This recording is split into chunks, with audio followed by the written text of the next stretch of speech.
एक चुनावी सभा को संबोधित करते हुए उत्तर प्रदेश के मुख्यमंत्री योगी आदित्यनाथ ने पिछली सरकारों को आड़े हाथों लेते हुए कहा, पहले की सरकारों की तुलना में आज की सरकार में प्रदेश की शासन व्यवस्था बिल्कुल चुस्त दुरुस्त है। आज बेटी और व्यापारी सुरक्षित हैं, बेटियां स्कूल और कॉलेज जा पा रही हैं। इसके साथ ही साथ माफियाओं पर हमला बोलते हुए उन्होंने कहा, पिछली सरकारों में माफियाओं को फूलमाला पहना करके स्वागत किया जाता था, जबकि आज की सरकार में माफियाओं को जमीन में मिला दिया गया है। साथ ही साथ उन्होंने पिछली सरकारों को आड़े हाथों लेते हुए कहा, पिछली सरकारों के वक्त में कर्फ्यू ही लगा रहता था, जिससे जनता का आम जनजीवन पूरी तरीके से ठप हो जाया करता था, जबकि आज की सरकार में कर्फ्यू का कहीं नामो निशान भी नहीं। आज की तारीख में प्रदेश को कर्फ्यू मुक्त कर दिया गया है। और इसीलिए लोग आए हैं। जो ये अच्छा दिखाई दे रहा ना, पहले कर्फ्यू रहता था, महीनों कर्फ्यू रहता था, बेटी और व्यापारी सुरक्षित नहीं थे, स्कूल नहीं जा पाते थे। आज बहनों और भाइयों, खराब सरकार थी तो कर्फ्यू लाती थी, अच्छी सरकार आई तो कर्फ्यू तो समाप्त हुआ, लेकिन कांवड़ यात्रा शानदार तरीके से चला दे रही है। जब गलत लोग थे, माफिया और अपराधी को गले का हार बुला करके, दंगाइयों को लखनऊ बुला करके मुख्यमंत्री के आवास पर उनका सम्मान होता था। और सही सरकार आई, माफिया और अपराधी को जहां पहुंचाना था वहां पहुंचा दिया है। और बहनों और भाइयों, यह भी सुनिश्चित कर दिया कि अयोध्या में तो रामलला विराजमान होंगे। हमारे पश्चिमी उत्तर प्रदेश का अन्नदाता किसान राम राम बोलेगा और अपराधी को राम नाम सत्य है भी बोलेगा। ये काम एक साथ चल रहे हैं। हम सुरक्षा भी दे रहे हैं, समृद्धि भी लाने का प्रयास कर रहे हैं। और मैं एक बार और कहने के लिए आया हूं, बहनों और भाइयों, हमारा अन्नदाता किसान अब तक 2.5 लाख करोड़ रुपए का गन्ना मूल्य का भुगतान हम लोगों ने किसानों को किया। शामली की 2-3 चीनी मिलों में समस्या है और मैंने कह दिया है, पाई चुकता नहीं तो चीनी मिल का मालिक किसान को हम बना देंगे। एक पाई का चुकता होगा। और इसलिए बहनों भाइयों, विश्वास करिए।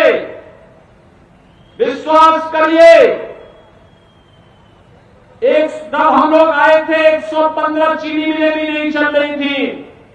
और उसके बाद जब सुरेश राणा जी को मंत्री बनाया, इन्होंने नई चीनी मिलों को बनाने का काम किया। 120 चीनी मिलें आज के दिन पे चल रही हैं। 120 में से 105 एक सप्ताह के अंदर गन्ना मूल्य का भुगतान करने पे आ गई हैं। 15 चीनी मिलों को हमने नोटिस जारी कर दी है और कह दिया है कि अगर गन्ना मूल्य का भुगतान समय पे नहीं हुआ, पिछला बकाया भी नहीं दिया, तो पाई की वसूली हम लोग करना जानते हैं और किसान, अन्नदाता किसान की कोऑपरेटिव बना करके हम चीनी मिलों को सौंप देंगे। बहनों भाइयों, आज इसीलिए मैं आपके पास कहने के लिए आया हूं, जब अच्छा रहता है तो हमें और भी सतर्क और सावधान होना चाहिए। इसलिए सावधान और सतर्क रहना है, क्योंकि विरोधी कहीं सेंध लगा करके फिर आपकी निश्चिंता का लाभ न ले ले। और बहनों भाइयों, मैं इसीलिए आपसे कहने के लिए आया हूं कि किराना में फिर से भाजपा और राष्ट्रीय लोक दल का एक तो बेहतर समन्वय है। जहां नल होगा वहां कमल तो खिलेगा ही खिलेगा ना। और इसी के लिए मैं आया हूं आपसे कहने के लिए, ऐसा ना हो कि हमें मान लें कि भाई अब तो हम लोग सब एकजुट हो गए हैं और तो हमें जीतना ही है। हमें एक वोट को अपने पोलिंग बूथ तक पहुंचाने के लिए कार्य करना है। और इसी के लिए आज हम सब आपके बीच आए हैं कहने के लिए। बहनों और भाइयों, सुरक्षा की आपको चिंता करने की आवश्यकता नहीं, विकास के कार्यों की भी चिंता करने की आवश्यकता नहीं। गन्ना मूल्य के भुगतान को लेकर के श्री प्रसन्न चौधरी हमारे विधायक है, वो अभी मुझसे कह रहे थे कि ये काम होना चाहिए। मैंने कहा निश्चिंत रहिए, कहीं कोई समस्या नहीं आएगी। लेकिन ये सारे कार्य तो हम लोग करने के लिए बैठे ही हैं, लेकिन लोकतंत्र ने आपको एक अधिकार दिया है। और ये जो परिवर्तन देश के अंदर, प्रदेश के अंदर, शामली के अंदर हुआ है, वो ठीक है। आपने आशीर्वाद दिया, मोदी जी देश के प्रधानमंत्री बने, मोदी जी के नेतृत्व में सारे कार्यक्रम हुए, लेकिन इसका श्रेय आपको जाता है, क्योंकि आपने ही सही जगह वोट देकर के सरकार चुनी। अच्छे लोगों को चुन के भेजा तो अच्छे निर्णय हो रहे हैं, खराब लोगों को चुन के भेजते हैं, खराब निर्णय होते हैं।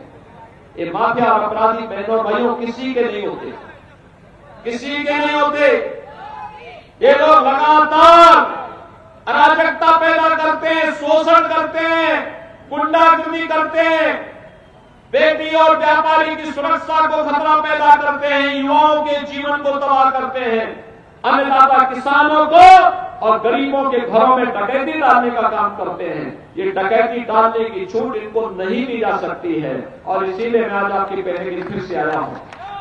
विकास के लिए जिम्मेदारी हमें दे दीजिए, हम लोग उस जिम्मेदारी का निर्माण कर देंगे। सुरक्षा की जिम्मेदारी हमारी, लेकिन अच्छे जनप्रतिनिधि के लिए अपने लोकतांत्रिक अधिकारों को हमें समझना पड़ेगा, और इसके लिए जाति से ऊपर, पार्टी से ऊपर, किसी भी अन्य भेदभाव से ऊपर उठ करके अगर योजनाओं का लाभ बिना भेदभाव के हर व्यक्ति को मिला है, हमने चेहरा नहीं देखा, 4 करोड़ लोगों को मकान मिल गए, किसी की जाति और किसी का चेहरा नहीं देखा, वह गरीब है, पात्र है, किसी भी जाति, मत और मजहब का है, अगर वह पात्रता की श्रेणी में आता है, हम उसको पूरा लाभ देते हैं। हर योजना का लाभ उसको मिला है। 80 करोड़ लोग आज फ्री में राशन की सुविधा प्राप्त कर रहे हैं, अगले 5 वर्ष तक प्राप्त करेंगे। 10 वर्ष में 4 करोड़ लोगों को मकान मिले, और बहनों और भाइयों अगले 5 वर्ष के अंदर 3 करोड़ नए लोगों को मकान देने का आश्वासन मोदी जी ने दिया है। बहनों और भाइयों, अच्छी सरकार आएगी तो अच्छा निर्णय करेगी, और नहीं तो एक कांग्रेस ने तो बाबा साहब भीमराव अंबेडकर का भी अपमान किया, चौधरी साहब का भी अपमान किया, और समाजवादी पार्टी को तो कहना ही क्या है। वह तो माफिया और अपराधियों के मरने पर फतिहा पढ़ने के लिए जाते हैं। इनको फतिहा पढ़ा दीजिए।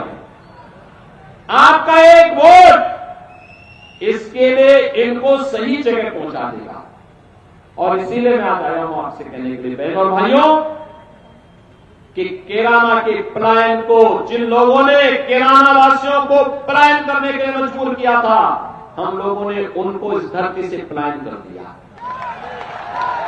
अब यहां कोई पलायन नहीं करा सकता, यहां पर कोई पलायन कराने का दुस्साहस नहीं कर सकता। यहां की पहचान को किसी को खिलवाड़ करने की छूट नहीं दे सकते। और बहनों और भाइयों, इसीलिए मैं शामली का आह्वान करने के लिए आया हूं। हमें मोदी जी को देखना है, देश को देखना है। देश के अंदर जो वातावरण बदला है, मैं पूछना चाहता हूं बहनों और भाइयों, क्या अयोध्या में राम मंदिर का निर्माण कांग्रेस, सपा, बसपा के लोग कर पाते? क्या उम्मीद करते हैं?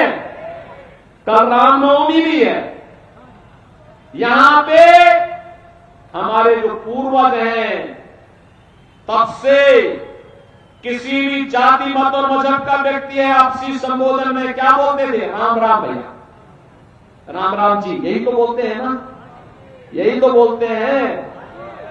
अब मुझे बताओ, राम के साथ हमारा संबंध किस रूप में? इस रूप में है, हमारा संबोधन ही राम राम हो गया। और बहनों और भाइयों, कल भगवान राम का जन्मदिन, 500 वर्षों तक उनकी जन्मभूमि पर, 500 वर्षों तक उनकी जन्मभूमि पर भगवान राम का जन्मोत्सव मनाने से वंचित रखा गया हम लोगों को। दर्जनों पीढ़ियां चली गई, हमारी पीढ़ी कितनी सौभाग्यशाली है। आज प्रभु के, जिस प्रभु के लिए कांग्रेस ने, समाजवादी पार्टी ने, बहुजन समाजवादी पार्टी ने, जिस प्रभु के लिए हम लोगों को कहा कि प्रमाण दीजिए, अरे हमारा संबोधन ही प्रमाण है।